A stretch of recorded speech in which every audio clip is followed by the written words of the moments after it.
మైండ్లో రెండే రన్ అవుతుంది, గెలవాలి లేదా ఓడిపోవాలి. గెలిస్తే ఎంతమందికి సమాధానం చెప్పాలి, ఓడినా అంతమందికి సమాధానం చెప్పాలి.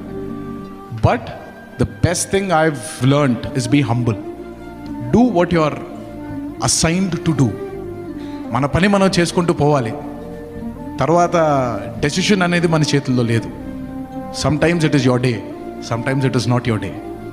So winning or losing, take it on to your stride. And మైండ్లో రెండే రన్ అవుతుంది, గెలవాలి లేదా ఓడిపోవాలి. గెలిస్తే ఎంతమందికి సమాధానం చెప్పాలి, ఓడినా అంతమందికి సమాధానం చెప్పాలి. But the best thing I have learned is be humble. Do what you are assigned to do. మన పని మనం చేసుకుంటూ పోవాలి. తర్వాత డెసిషన్ అనేది మన చేతుల్లో లేదు. Some times it is your day, some times it is not your day. So winning or losing,